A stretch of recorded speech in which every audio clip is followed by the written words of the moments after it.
Hi, my name is Cecil Baumann and I'm your host and the founder of the company Ganz in Bewegung. I'm a movement and Alexander Technique specialist. My business serves holistic thinking people who want to improve their mind-body connection. Welcome to today's interview with the extraordinary thought leader Michael Gelb, who excels in the fields of personal development, movement and creative thinking. We are so excited to have Michael here today. But before I bring Michael Gelb up, I want to share what I mean by mind-body connection. The Ganz in Bewegung system we developed includes 7 defining components of being human. For non-German speakers, the meaning of Ganz in Bewegung is the whole of you in motion, which includes your movement, your body, your surrounding, your experience, your emotion, and your thinking. And it's all connected with your breathing, and all is interconnected with each other. It is an honor to introduce a true luminary in the fields of creativity, innovative leadership, and personal development, Michael J. Gelb, renowned as the world's leading authority on the application of genius thinking to both personal and organizational growth. Michael has dedicated his career to empowering individuals and teams to reach their highest potential. With a client roster that includes iconic companies such as DuPont, Microsoft, Nike, and Merck, Michael's impact has been felt across a wide array of industries. As a member of Marshall Goldsmith 100 Coaches and a senior fellow at the Center of Humanistic Management, he brings unparalleled expertise to his work, executive coaching and leadership development. Michael was awarded the prestigious Batten Fellowship in Innovation from the University of Virginia's Darden Graduate School of Business and has spent over a decade co-directing their acclaimed Leading Innovation Seminar. An accomplished author of 18 influential books, including bestsellers like How to Think Like Leonardo da Vinci, Innovate Like Edison, and The Art of Connection. Michael's writings have captivated audiences worldwide, selling over 1 million copies and being translated into 25 languages. His recent works include The Healing Organization, co-authored with Professor Raj Sisodia, which advocates for a more human approach to business. In addition to these extensive professional accomplishments, Michael brings a unique flair to his teaching style as a former professional juggler who has shared the stage with legends like Bob Dylan and the Rolling Stones. He creatively integrates his passion into his works, illustrating how juggling can enhance learning and teamwork. A 5th degree black belt in Aikido and a certified teacher of the Alexander Technique, Michael embodies the principles he teaches: balance, presence, and focus. His multifaceted expertise not only fosters innovative thinking, but also inspires leaders to cultivate human-centered cultures within their organizations. In the new published book, Walking Well, a new approach for comfort, vitality, and inspiration in every step, Michael Gelb and Bruce Furtman explore the profound connection between mindful movement and overall well-being, offering readers innovative strategies to enhance their physical comfort and mental clarity through the simple act of walking.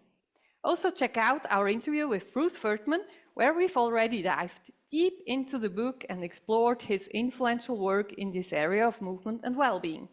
Today, Michael will share his insights on how to become a creative and effective leader who can align and inspire their teams as they define and achieve their goals one step at a time.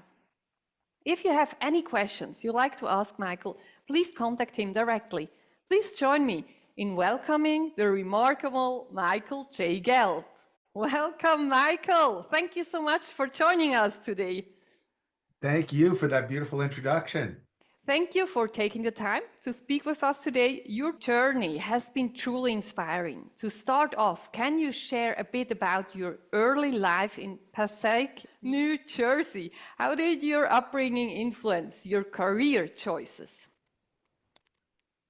Well, my my dad, Sandy, was an oral surgeon, and he had a special gift because when people go to have a tooth taken out or they broke their jaw or some terrible trauma to the face, obviously they are in great pain and they are also frightened. And my dad was not only a technically excellent oral surgeon, but he had a gift for helping people feel calm and safe. So he was genuinely a healer, but from a very scientific perspective. My mother became a psychotherapist and worked in the Passaic County Mental Health Clinic dealing with people who were sent by the state because they had severe mental health issues. So we used to call them mental and dental. That's great. Right. But what they both had in common was that they were effectively involved in healing professions. And somehow I grew up and it never occurred to me to do anything that wasn't involved with healing. Mhm. So I never thought of going into business.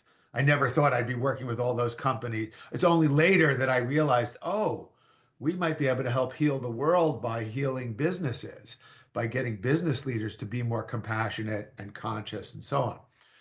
So I knew I wanted to go in the direction of something that would help heal others, heal the world, but also I knew I needed to heal myself. So, of course, my parents would have preferred for me to go to medical school. But in those days, they didn't yet have integrative medicine or functional medicine. If you went to medical school, you had to study disease, and it was a very stressful environment. I also thought of getting my PhD in clinical psychology. But again, they hadn't yet invented positive psychology. So, so you had to study psychosis and neurosis. And I wanted to study creativity and human potential. So when I had my first Alexander Technique lessons, it was an epiphany. I thought, oh, here's a methodology that first I could study for the rest of my life, and it will always be a way of healing myself. And then the more I heal myself, the more I can help other people. And the more I can help other people, the greater difference I can make in the larger world. So that's the essential story. Wow, that's impressive. So, even though your parents were very keen for you to go, you have chosen a different way. But you did study psychology and philosophy, yes? Yes, So well, how? in university, yes, in university, I have there's my diplomas on the wall over there. I actually I got my bachelor's degree in psychology and philosophy, and then I got a master's degree in psychophysical reeducation. Oh, wow, that's amazing. And you did it in Right. New York, or In Vermont with Goddard College. okay. They had a special program which allowed me to design my own master's degree, my own field of study, psychophysical reeducation. I made that up. Oh, wow. And then I trained for 3 years as an Alexander Technique teacher. But while I did that, I wrote my master's thesis on psychophysical reeducation, focusing primarily on the Alexander Technique. So that became body learning and changed my life forever by I didn't expect to become an author, but all of a sudden I had this book and it was translated into 16 languages. So I said, "Oh, that was fun. You know, uh, it, let's write another one and then another one and another." And I just keep doing it. So Yeah. in German, body learning was Körperdynamik. Yeah, yeah. Uh, it's body learning in English, and then it's still in print. 40 3 years later, and people seem to resonate with it because I was very earnest. I remember when I started studying the Alexander technique, I was completely in love with it. I still am. But people couldn't talk about it. They didn't know. They went like, well, you have to just have a lesson. And I knew that this is being from Passaic, New Jersey. I knew that that wouldn't work with most people. You had to be able to articulate it. And I remember thinking, when I was first asking, well, what is this and how would you describe it? I remember thinking, I read a few of the books that were available at the time. They weren't really very clear.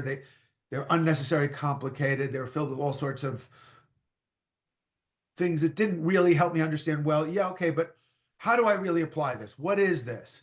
Uh, and I thought, I want to write what I wish someone was able to give to me so that I could say, oh, these are the operational principles.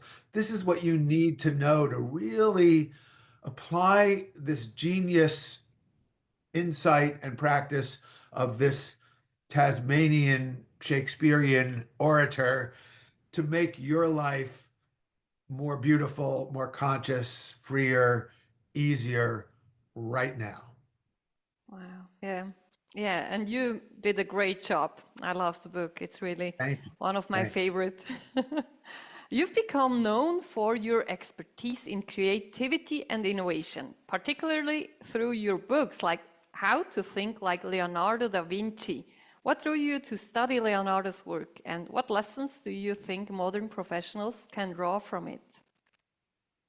Well, my mother's mother, Rosa, was Italian, and she was an artist as well as a fantastic cook who used to make her own pasta by hand. So good. We grew up with the best food. But when I was 7 or 8 years old, she told me about Leonardo da Vinci. And I was a little kid, so my hero was Superman. And then it was Leonardo because he sounded so amazing. And as I got older, I realized Superman was just a comic book character, but Leonardo da Vinci was real. Mhm. And the world, just like now, the world seemed kind of crazy, very polarized, lots of conflict, lots of unconsciousness, negativity, focus on problems. And it just seemed very clear to me we have this ability. All human progress has been because of a creative leap. Because somebody asked a question like, couldn't there be a better way? Couldn't there be something we haven't thought of yet? That childlike curiosity, but in the direction of how could we make things better? How could we make things more beautiful for everyone? Mhm. So these innocent childlike questions, but they inspire this creative process. So it seemed to me that that was the path forward. Again, first for myself to think creatively about my own challenges and problems and issues, but then for schools, for organizations, for people from all walks of life. Once I realized, oh, creative thinking is a skill. We grew up, we think, oh, well, you're creative or you're not. You're an artist or you're not. And artistic creativity is different. I'm talking about just the fundamentals of thinking creatively. So fortunately, when I was training as an Alexander Technique teacher, there was a gentleman named Tony Buzan who was a best-selling author, a real pioneer and a genius in the field of creative thinking, accelerated learning, improving your memory. He'd written this great book called Use Your Head, and he had a hugely popular program on the BBC. And it turns out he came to our Alexander Technique school to give a talk because he was having lessons with the chief instructor of our school. So I went to the instructor, Paul Collins, and I said, Paul, that Tony guy's a genius. I really want to learn more from him.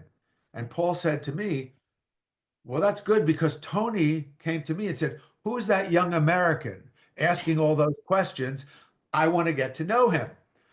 So Tony and I became friends and partners, traveled the world together, teaching these seminars on, it was called the Mind and Body Seminar. This was way back. We did the first one in 1978. Uh, Oh, so I wow. would teach the Alexander technique to these business people and meditation and juggling and mind mapping. So as I was traveling around the world leading these seminars and I became the first master teacher of Tony's methodology. So a lot of what we were teaching was how to think creatively. And we would tell some stories from the life of Leonardo da Vinci. And I noticed that they really got the attention of the audience. So just over the years, I just thought, well, he's always been my hero, my archetype of human potential. So the idea just dawned on me, why not go deeper into this? And that led to an intensive study where I went to Leonardo's birthplace. I went to where he died. I literally walked his footsteps. I read his notebooks over and over again. I interviewed some of the world's leading Da Vinci scholars, but I had one question in mind. And the question was, what is he trying to teach us? And how can we apply his genius now to enrich the quality of our lives? And that led to the publication of How to Think Like Leonardo da Vinci, which is Das Leonardo Prinzip Oh, it's in in German. German. Yeah. Oh, great. Ullstein was the original publisher. I don't know who's publishing it now, but Yeah, because I yeah, couldn't get it in German. I was getting it in English. So, yeah. But some people say that Leonardo da Vinci was a ADHD person, kind of person well, brain. yeah, I don't know how helpful these labels are. No, not I mean, very. We are all I, diverse. yeah, right. Neurodiversity, that's the new term for it. Yes. Neurodiversity. And there are 8 billion neurodiverse people on the planet right now. Everybody is unique. There's nobody like you, nobody like anybody who's listening to us. If you look at just the DNA, the genetic, and then the epigenetics, and then the environment, and then the unique pattern of experiences that each person has. There's no one else like you. At the same time, everybody is the same. Everybody is the same. We're all the same. We all have the same fundamental needs. We all want to feel safe. We all want to feel like we have shelter, like we have nourishment. We want to feel like part of something. We want to feel connected to something. We want to feel appreciated. And then on the highest level, we want to feel love. We want to feel connection. We want to feel that we're making a contribution. So we're all completely unique. There's no one like you in all of human history. And we're all exactly the same. And both are true. Oh, I love this explanation because it's a big hype with this neurodiversity. And I love your saying your brain is designed to improve with youth. And I'm curious to learn more about your online course, which I started last week with the first module, Curiosità. And Oh, it's molto bene. inspiring. It's so impressive what comes out of the very first exercise already. I had some insights about myself. Oh, But great. would you like to tell us more about it, please? Sure. Sure. So, How to Think Like Leonardo da Vinci came out in 1998. And it continues to resonate with people around the world. I get emails and all kinds of notes from people around the world about how they're inspired by the book. They use it in their schools. It becomes the curriculum for an elementary school or a junior school or a high school. I hear from parents. My favorite thing, somebody wrote to me, they said, your book, How to Think Like Leonardo da Vinci, gave me everything I wanted to teach my children, but did not have the words to say. So, right around the time of the beginning of the pandemic, a friend of mine, who's a visionary, brilliant guy, he used to be the CEO of AOL, and he's one of my closest friends. And he said, I want to get all of the work that you've been doing all these years. We need to get it on video. So he started by having some interviews with me and recording them. And he hired a very good camera person, and then the idea just emerged. Let's do the video course of how to think like Leonardo da Vinci. So he hired a director, three cameras, a whole crew, a set designer, and during the first summer of the pandemic, we shot this, and it was intense because three cameras. I had to do every take three times. Oh my God. Total energy, which I have, fortunately. Yeah, yeah. And so yeah, so we made 6.5 hours of very high quality video, Mhm. which gives people the experience of what it's like to be in my live 3-day seminar. And then I don't know if you had a chance yet to do some of the bonus material, but we have hours and hours of great bonus material with all kinds of geniuses, including the world's leading scholar on Leonardo da Vinci, Professor Martin Kemp, who I interviewed, Professor Ross King, maybe the leading scholar on the Renaissance. I talked to my friends who were with me back in the 70s in England when we all learned mind mapping from Tony Buzan. And there's a 4-hour mind mapping bonus piece. So it's we just wanted to create this cornucopia of genius knowledge and get it on film at a very high quality level in a way that people can go through the course in their own timing. Mhm. So, yeah, so that course uh, is through we it's my friend John created this entity called Genius Mastery, but it's all on my website. So people can, if they want to Yeah. learn more about it, all at michaelgelb.com. Yeah, so I really have to go more into it. I just, finished with the first, and it's impressive, really high quality. I appreciate your work you did. It's a lot of work. I know this from my own experience. Yeah. You founded High Performance Learning in 1982. What inspired you to start your own firm, and what core philosophies guide your approach? Well, really, the core philosophy is heal myself, heal the world, as we said before. Mhm. And I had lived in England. First, I spent a year studying the spiritual traditions of the world in the Cotswolds. That's where I was introduced to the Alexander Technique. That's when I said, oh, I would like to have an Alexander Technique teacher with me at all times, but I Mhm. can't afford that. So I will become one. So then I trained for 3 years. And as I mentioned, I met Tony. And then he and I started traveling around the world together, doing these 5-day mind and body seminars. But in 1982, I thought it was time to move back to the US. And I actually moved to Washington, D.C., because I thought I can teach the government how to think more creatively, and that'll be the way to save the world. Well, Good luck. good luck. So, yes, despite my tenure there, things didn't really work out in that department. But uh, Good the try. good news is that I tried. I did try, I promise.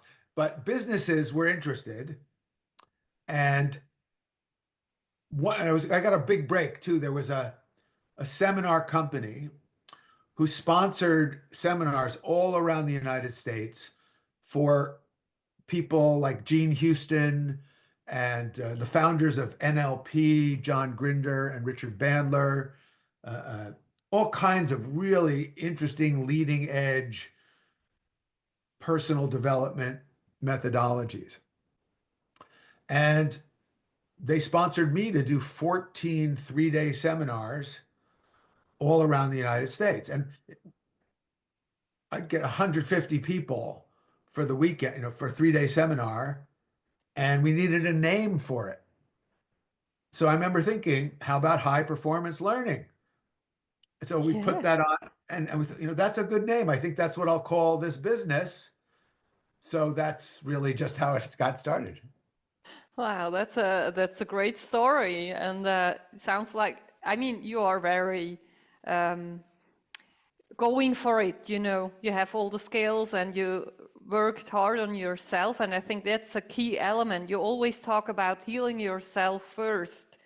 So you did deep dive in healing yourself first before being the best businessman you could be. Yes. I think I that's don't know that's about that. somehow the key element, I think. As long as you are broken, you can't give as much. Well, the thing is, though, that I mean, that is true, but we're never really, well, this was my own experience is there's always something deeper to heal. Okay, so it's never I, finished. it's never finished. No, life will, just when you think you've got it all together, life will come and break you in some new way. Yeah. Uh, uh, so, and it's the classic, that's where the light gets in and so on and so forth.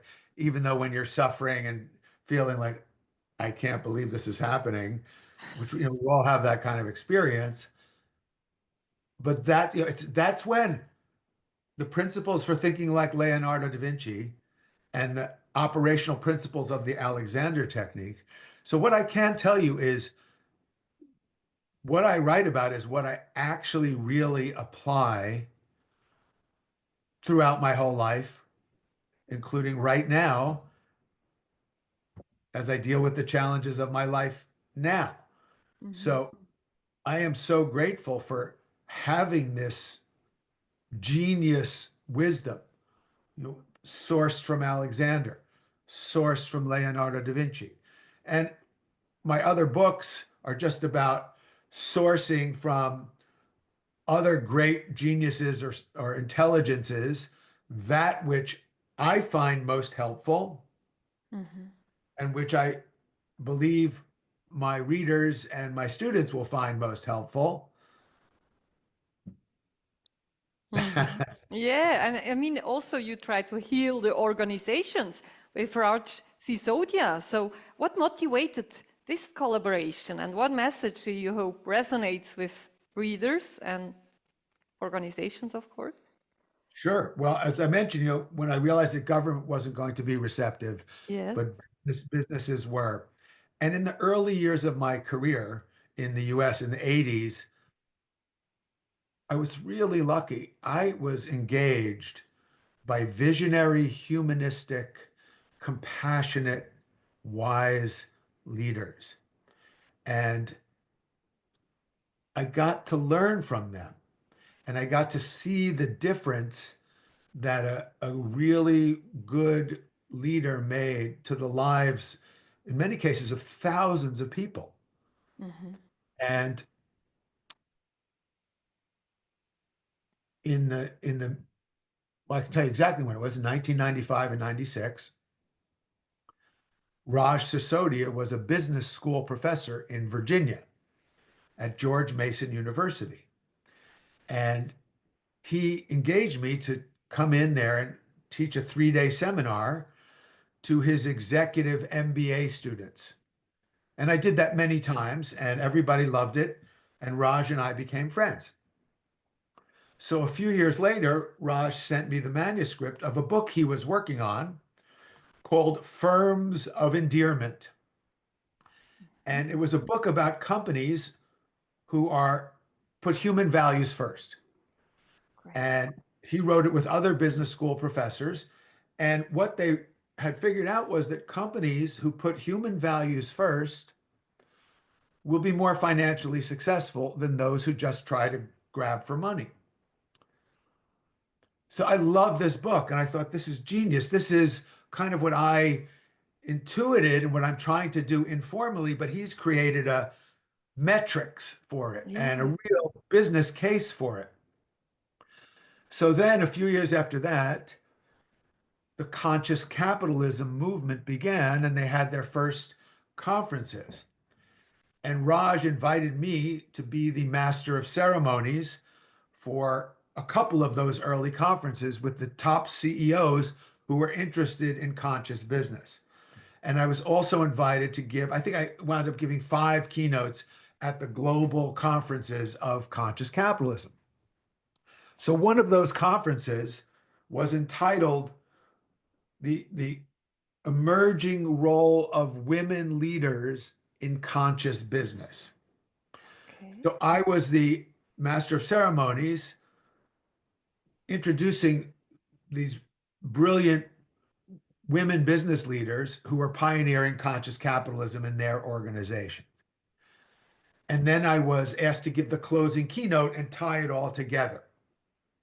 So Raj introduced me for the closing keynote, and he said something that I had not known until he actually said it on stage. He said that when he was in my seminar, way back in the 90s when he brought me in, he said that's what inspired him to realize that he could be more than just an engineering and marketing professor, that he could be an author, that he could pursue his vision of conscious business, which led to the founding of conscious capitalism, which led to me being invited to speak there, which gave me a framework for all of my work in organizations. So I went to Raj and said, you never told me that until you just said it on stage. I said, because I told you how much you inspired me. So then we said, we need to write a book together. Yeah. And that's the birth of the Healing Organization. Wow, what a story. Wow. You also written extensively on public speaking as well. Can you share Yes, some key strategies for mastering the art of public speaking that sure. individuals can use to overcome their fear of speaking? Yes. Well, the number one thing is study the Alexander technique. It's just the number one thing. So let's So get real. easy. If they're so easy, just let your neck be free. Yeah. Right. And I was really lucky that when I connected with Tony Buzan, he was one of the top speakers in the world, professional speakers. And we were teaching together, 5-day seminars, teaching all day. And what we would do every day at the end of teaching is we would go for a walk and we would critique each other's presentation that day. And he was very tough, but it was great because I learned not only how to take in the feedback and improve myself, but he really valued the fact that I could give him feedback because as an Alexander Technique teacher, that's part of why he brought me there. I could see things and help him with things that he wouldn't have known if I wasn't there. So Yeah. the Alexander work gave me, it just transformed my perception. I could instantly see what was getting in the way of someone's effectiveness as a speaker. At the same time, Tony understood how memory functions over time. So you can have the best body language in the world and a wonderful presence, but if you don't have a memorable message that relates to what the audience wants to know, how you want them to feel, and what you want them to do, they might like you and think you're very poised, but there was no point to your presentation. So the Alexander technique is necessary, but it's not sufficient. We Mhm. need to understand how do people take in information? What are they looking for? How do they remember it? How do they remember it? How does that play out over time? What are the most effective methodologies for doing that? And also something that's always been important to me is how to make it fun Yes. Yeah. because so many presentations are just deadly boring. And so, so I always said, let's be creative. Let's make this fun. Let's make this more engaging. And so body learning was original. I wrote it I finished it in 1978. It got published as a book in 1981. And then I was thinking, well, that was great to go through this process. I learned so much. And then I was thinking, what do I know anything enough about to write another book?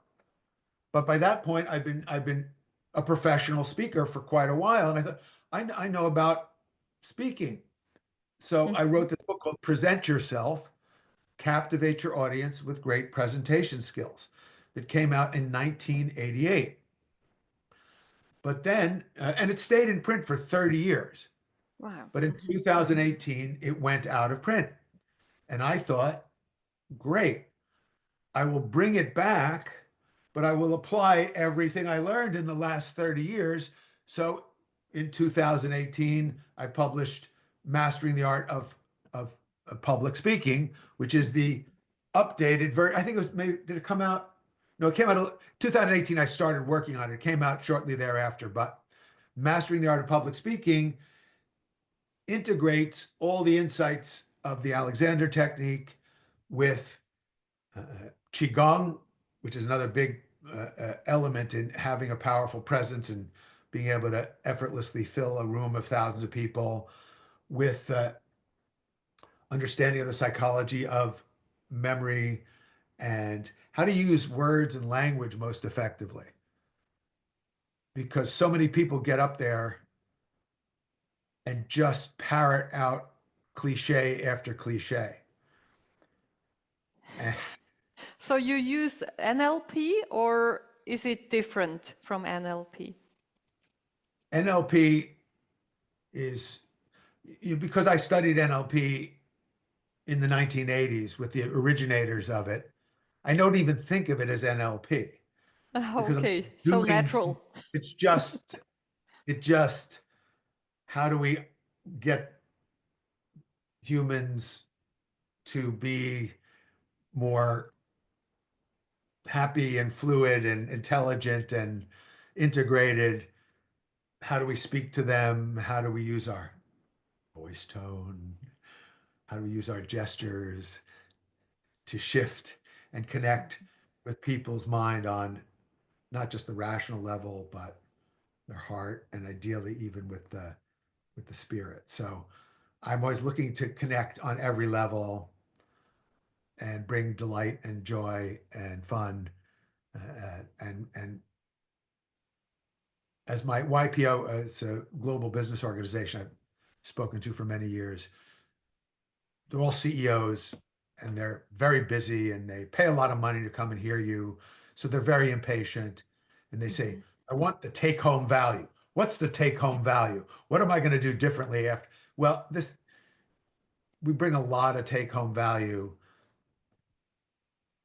but part of what I want people to take home is more joy, as well as making more money and saving more time and all that good stuff. I mean, of course you have to do that, but to me, it's really about the process and the joy and the fun. But if I don't show you how to make more money and use your time better, then nobody's going to pay me. So I have to always include that. Yeah. You have to keep the balance somehow. Juggling. Juggling. Good idea. Juggling with the different parts. Yeah. You see that? You see what that says? Oh, IBM. Yeah. I taught 1,000 IBM engineers how to juggle in a big hotel ballroom. So much fun. So much fun. Yeah, and I think the magic of connection, I mean, the art of connection, I'm still reading on it. It's in English, so I need a little bit more time to read. But it's a fantastic book. And in the digital age, I think the interaction, the personal interaction, are often replaced by screens. And, I mean, I found it fantastic that we can talk to each other, but still it's a different kind of connection. So how do you cultivate genuine connections within their teams if it's online, Sarah? Yes. So intention makes a huge difference. And the motto of the book, The Art of Connection, the motto of the book is in Latin. It's conjungere ad solvendum.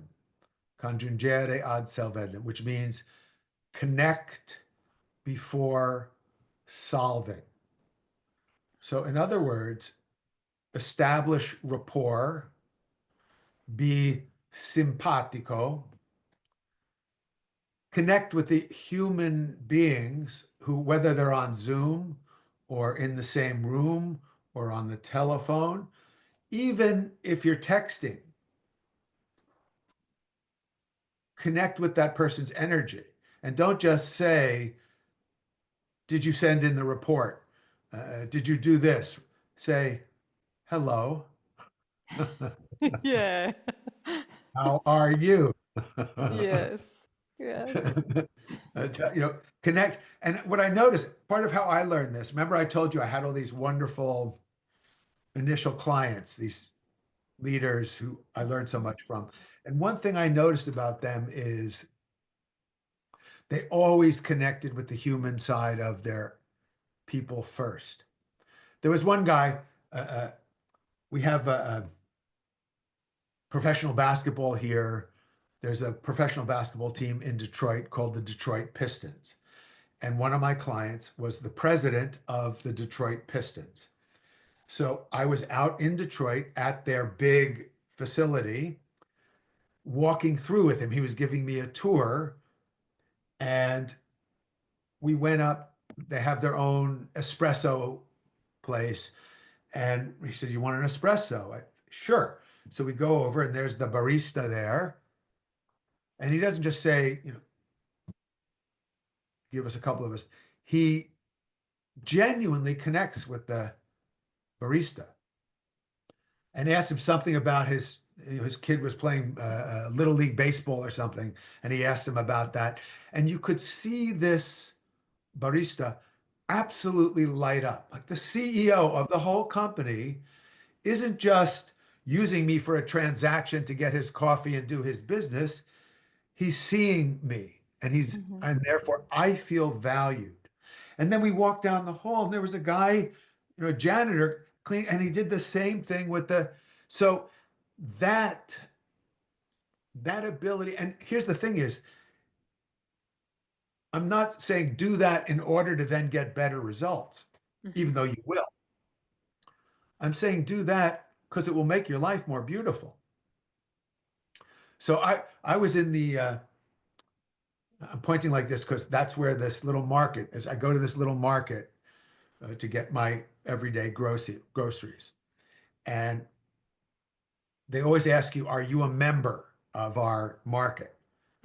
And I've been going there now for 2 years. And this one lady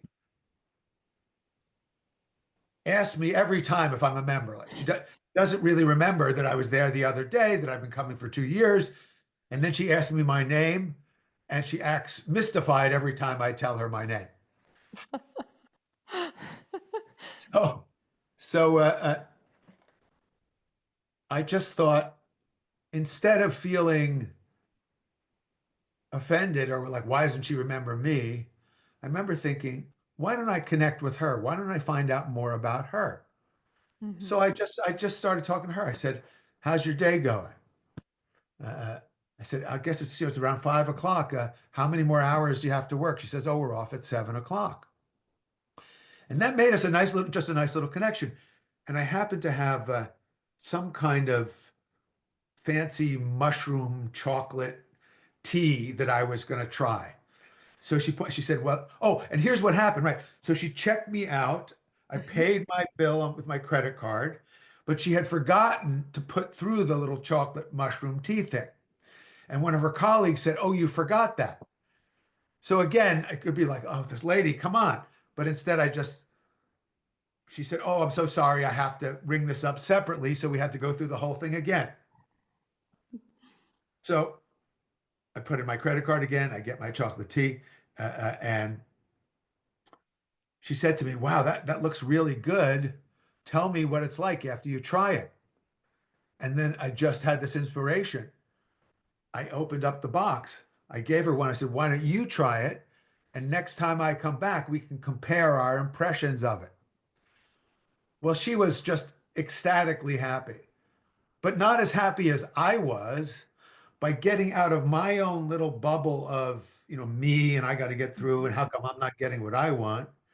And instead, oh, here's another one of the neurodivergent 8, 8 billion beings who has the same fundamental needs I do, who wants to be seen, who wants to be appreciated, because then that's transformation in the simplest, easiest way. And that's what the art of connection is really all about. And next time she remembered you, I'm sure.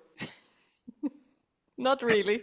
Yeah, I mean, some people can't remember also faces, it's for them, it's impossible. So neurodiversity. Oh, great story. But looking back at your journey so far, what are some key turning points that contributed significantly to your success as an author and consultant? Well, I'd say being born to my parents is probably the most important one, to mental and dental, to Sandy and Joan. That's the most important one. I'd say the particular nature of the zeitgeist, and that I realized that my job was to bring more Geist into the Zeit. But seriously, like, growing up in a time where there was a real passion for evolving consciousness and awareness, I rode that wave and I'm still riding that wave. So that was just when I was coming of age, the notion of not being materialistic, of the transformative power of love. These were just the ideas that were very much alive in the music. I was 12 years old when the Beatles were on the Ed Sullivan Show. All you need is love. Da, da, da, da, da. I mean, so let it be, let it be. So that's what I mean by the zeitgeist. That was just in the air. And then I had the opportunity to study the world's spiritual traditions when I was 19, 20, 21 with a genius master. So I was initiated into Buddhist meditation, to Sufi zikr, to the Alexander technique. I got to experience this amazing uplifting of consciousness and mirroring of all of my frailties and shadow and so on and so forth. So then I trained as an Alexander teacher. I met Tony. I met my different clients. I met wonderful therapists who helped me profoundly awaken the emotional side of everything, so I could actually feel my feelings. Because you can free your neck, you can lengthen, you can be a Tai Chi Qigong master, you can move beautifully, you can be really smart and not know how to be in touch with your actual feelings.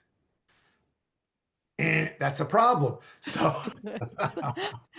so the ability to actually feel what you feel and then learn to be receptive and open to other people's feelings, which I feel like is probably the greatest gift I've ever gotten, is just I can be present with my own feelings and with other people, whatever they're feeling. So that's for a lot of people, that's a big missing link in the journey and growth. Many people, go to be spiritual so they don't have to feel their feelings, or they have perfect use so they don't have to feel their feelings, or they become great Tai Chi masters or whatever it is, but they don't ever feel their feelings. So I like, the word I like is the quadrinity, which comes from Hoffman process: spirit, mind, emotion, body, and having it all be awake and aligned. That's, I could go on and on about all the other things that have contributed, but that's what that's the launching of all of this. What advice would you give to someone like me who has a creative idea and wants to turn it into a profitable business? I mean, practical advice is make a mind map. Yeah. so you can see the big picture and the details. Then take each branch of your mind map and make a mind map out of that Okay. so that you explore the big picture and the details. Then you go into each one of the elements in the initial map into greater depth, then come back and make a big map. So mind mapping is really the methodology for thinking like Leonardo da Vinci. So if you're going to create whatever you create, you're going to create it first in your mind and then in the world. Mm-hmm. So the more you create it in a holistic, interconnected fashion, the more chi you'll be able to bring to fulfilling it. So you may have a great creative idea, but you haven't thought through, well, who's the audience for it? Mm-hmm. And how will you market it? Mm-hmm. And how will you price it? And who will you partner with? And how will you find those people? And how will you remunerate them? So these are lots of standard kinds of questions, but what tends to happen to people is they get caught up in whatever one feels most urgent today, and they lose the big picture, which is most important thing is, why am I doing this? Mm-hmm. What is the purpose of this? What is the higher purpose of this? Then That, you plan also, you plan it then you need out, to plan, right? But different steps. first you want, why am I doing it? Yes. What are the values with which I'm doing, what actually is it? Why would somebody want it? Who are those people? How do I find them? And then also ask yourself this, what will I do when I'm successful? What will I do when let's say I launch my business and now I'm making money? This is what throws a lot of people off. You want to do a lot of planning, a lot of thinking through, but to have a bias to action. Yeah. Just trial and error is a big part of it. You're going to get out there, you're going to test it. I mean, one of the things I've always thought is try to learn from people who've already made the mistakes that you're likely to make when you try something. Mm-hmm. Instead of having to make your own mistakes, sometimes very expensive, talk to other people who've done something like what you're trying to do and get their guidance. Mm-hmm. Mm-hmm. Great advice. So we had a wonderful talk. I switched to Bruce Furtman's interview about the book Walking Well, Yes. which you both wrote together. Can you tell us a little more about it from your side? Something you would like to add? Sure. Well, so I've known Bruce for over 40 years. When he had his school in Philadelphia, I think it was 1981 or 82. He had Marjorie Barstow come to the school, and I happened to be in the United States, and he invited, and Body Learning had just come out. So he very graciously invited me to the school. I had a class with Marge, which was amazing. And that's when we first met. So we've known each other ever since. And we've connected over the years at various Alexander Technique events and conferences. We taught together on different seminars. But then he moved to New Mexico Mm-hmm. quite a while ago. And I moved to New Mexico in 2006, and I lived there for 10 years. So we connected, we made the New Mexico connection, which is a magical, beautiful place where the light is as exquisite as it is anywhere on the planet. So, and I've always, Bruce is a very gifted teacher. He's a kinesthetic genius. Mm-hmm. He has a special gift for movement, amazing hands. Anybody who's experienced knows that he's got some special mojo. So right after the pandemic, the first post-pandemic trip I had back out to New Mexico, Bruce heard I was coming and he said, I've been taking everything I've studied, all the Alexander Technique, Aikido, Tai Chi, Tango, tea ceremony, gymnastics, and I focused it all into walking. He said, and I think I've come up with something that can help a lot of people.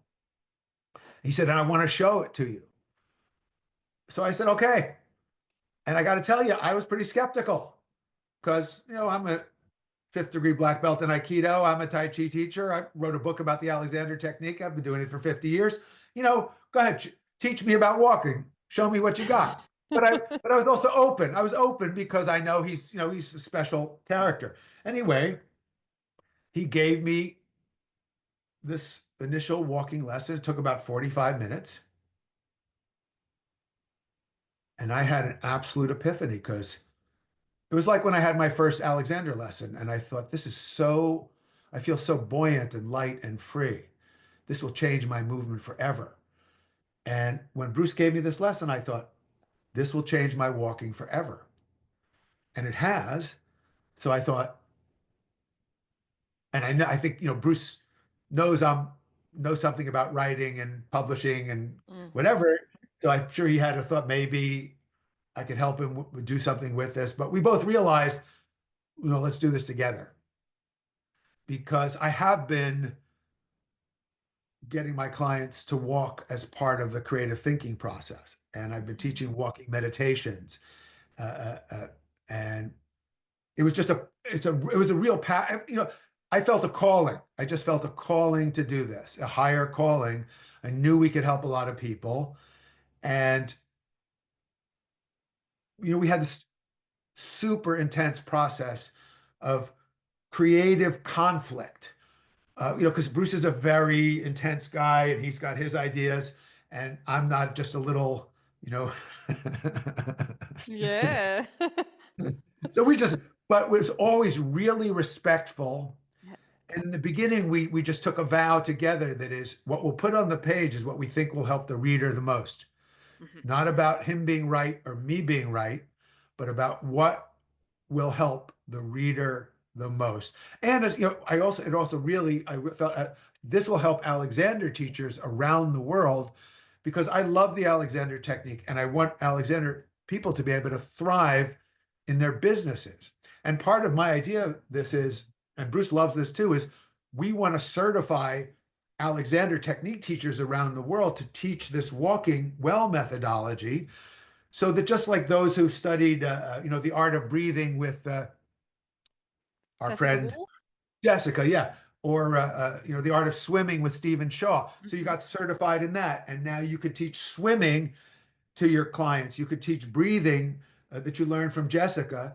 So we want to empower our colleagues who already have the basis for this by being Alexander people. But when you learn this methodology, you will have something to offer your students beyond what you can offer them now.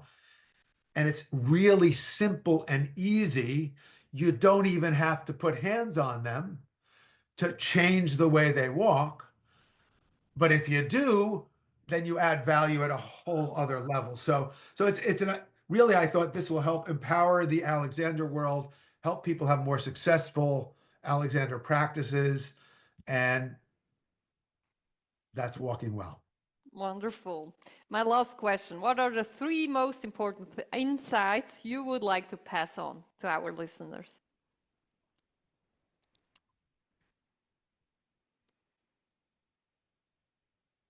To get out of your own way. Not so easy, but yes.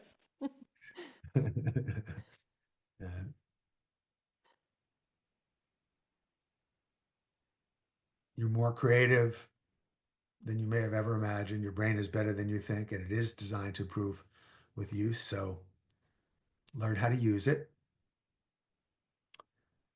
And then I'd say, remember that humor and creativity are first cousins. So ha, ha, ha, and aha go together. So please don't take yourself or anything I've said too seriously. And have fun. I love it. As we conclude this enlightening conversation, I want to extend our heartfelt thanks to Michael Gell for sharing these invaluable insights and inspiring us to tap into our creative potential and becoming more effective leaders. Your expertise and passion for empowering others truly resonate with all of us, and we are grateful for the wisdom you've impaired today. Thank you so you. much. For those eager to dive deeper into Michael's transformative work, I encourage you to visit his website at michaelgelb.com. There you'll find a wealth of inspiring courses and coaching programs designed to help you unlock your genius, enhance your leadership skills, and cultivate a more innovative mindset. Don't miss this opportunity to embark on a journey of personal and professional growth, guided by one of the foremost authorities in the field. The recording of this interview will be available on our YouTube channel, and please follow us for more content to come in 2025. Let us know how you found the event. Until next time, stay curious and creative.